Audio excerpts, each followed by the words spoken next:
ជំរាបសួរខ្ញុំគឺជាអ្នកគ្រប់គ្រងនិងជាអ្នកបកប្រែនៅក្នុងតំបន់ជុងបុកស្រុកខេសានហើយមានពលករទាំងអស់សរុបចំនួន561នាក់ដែលកំពុងតែគ្រប់គ្រងហើយការងារដែលខ្ញុំកំពុងតែធ្វើរាល់ថ្ងៃហ្នឹងគឺគ្រប់គ្រងពលកររយៈពេលដែលគាត់នៅ8ខែហ្នឹងហើយស្អីដែលខ្ញុំធ្វើគឺទី1គឺយើងគ្រប់គ្រងពលករដែលគាត់មកក្នុងប្រទេសកូរ៉េជាពិសេសនៅក្នុងតំបន់ខេសាននេះនៅពេលដែលគាត់មានបញ្ហាលំបាកជាមួយតកែដូចជាភាសាអញ្ចឹងពេលដែលគាត់និយាយគ្នាជាមួយនឹងតកែអាចនឹងមិនយល់គ្នាទៅវិញទៅមកដោយសារមួយជាភាសាខ្មែរមួយជាភាសាកូរ៉េអញ្ចឹងគឺខ្ញុំជាអ្នកសម្របសម្រួលភាសាគាត់បើសិនជាមានបញ្ហាណាមួយរវាងតកែហើយនិងពលករហើយទី2នៅពេលដែលពលករឈឺគឺទូនាទីរបស់ខ្ញុំពេលដែលពលករឈឺគឺយើងត្រូវតែបកប្រែជូនគាត់នៅពេលដែលគាត់ទៅពេទ្យអញ្ចឹងគាត់និយាយប្រាប់ថាគាត់ឈឺអីអញ្ចឹងដើម្បីឲ្យវិជ្ជបណ្ឌិតគាត់មើលជំងឺគាត់កាន់តែច្បាស់អញ្ចឹងគឺខ្ញុំមានទូនាទីបកប្រែនៅពេទ្យគាត់មួយទៀតនៅពេលដែលគាត់មកដល់ប្រទេសកូរ៉េហ្នឹងហើយទី3នៅពេលដែលពលករគាត់ធ្វើការ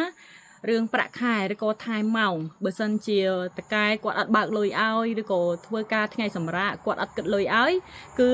ខ្ញុំជាអ្នកសម្របសម្រួលជាមួយនឹងលុយប្រាក់ខែរបស់គាត់ផងដែរ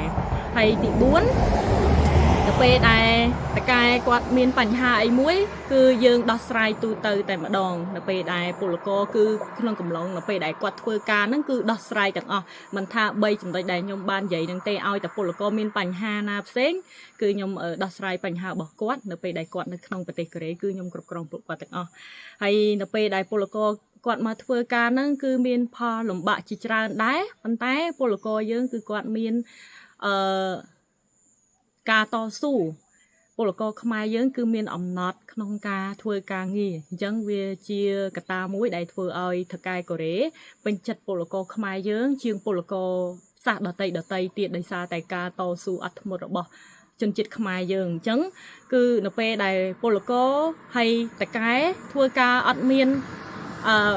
ភាពរកម្មរកោសធ្វើការទៅតកែគាត់ពេញចិត្តក្នុងខ្ញុំជានាមអ្នកបកប្រែនិងអ្នកគ្រប់គ្រងពួកគាត់គឺមានអារម្មណ៍ថាសប្បាយចិត្តនិង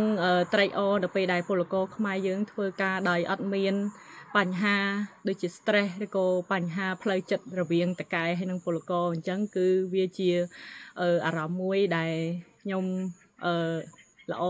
នៅពេលដែលពលកររបស់យើងគាត់អត់មានបញ្ហានៅក្នុងការងារ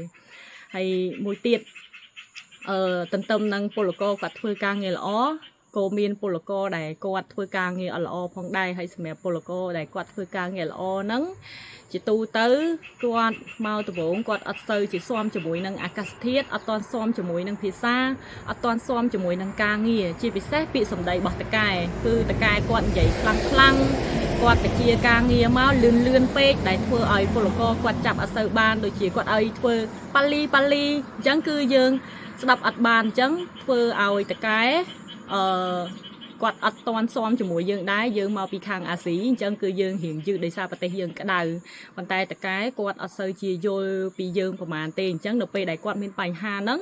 គឺតកែគាត់ខឹងគាត់ស្ដីឲ្យអញ្ចឹងគាត់អាចនឹងប្រឈប់ការងារយើងឬក៏គាត់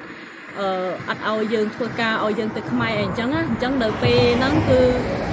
ជាពេលមួយដែលវាពិបាកសម្រាប់ពលករខ្មែរយើងមែនតើអញ្ចឹងចំណុចហ្នឹងខ្ញុំចង់ឲ្យពលករទាំងអស់គ្នាព្យាយាមប្រឹងប្រែងធ្វើការសម្រាប់ឲ្យយើងធ្វើការងារសម្របទៅនឹងតកែកូរ៉េឲ្យបានតែល្អហើយខ្ញុំសូមផ្ដាំទៅដល់ពលករដែលត្រៀមនឹងឡើងមកប្រទេសកូរ៉េនេះទី1គឺយើងត្រូវតែរៀនភាសាកូរ៉េខ្លះដើម្បីឲ្យយើងបានមកក្នុងប្រទេសកូរ៉េនេះយើងស្ដាប់និងនិយាយសន្ទនាជាមួយនឹងតកែបានទោះជាមិនបាន100%ក៏ដោយយើងត្រឹមតែបាន20ទៅ30%ក៏យើងអាចនិយាយជាមួយនឹងតកែស្ដាប់បានដោយអត់មានបញ្ហាអីដែរហើយទី2នេះគឺយើងត្រូវតែយល់ដឹងពីវប្បធម៌របស់កូរ៉េថាប្រទេសកូរ៉េហើយនិងប្រទេសខ្មែរយើងមានវប្បធម៌ខុសគ្នាអីខ្លះអញ្ចឹងបើសិនជាវប្បធម៌យើងយល់ដឹងពីគេហើយយើងអត់ពិបាកនៅក្នុងការធ្វើការងារទេយើងយល់ពីវប្បធម៌គេដូចជាតកែគាត់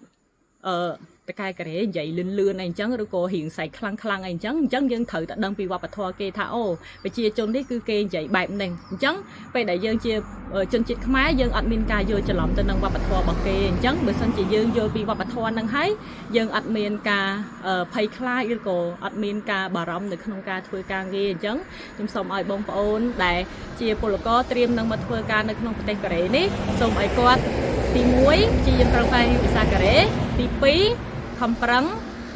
យល់ដឹងពីវប្បធម៌កូរ៉េតែប៉ុណ្្នឹងទៅគឺបងប្អូនអាចធ្វើការនៅក្នុងប្រទេសកូរ៉េដោយសុវត្ថិភាពនិងធ្វើការងារដីល្អជាមួយនឹងតកែកូរ៉េបានហើយអរគុណជម្រាបលា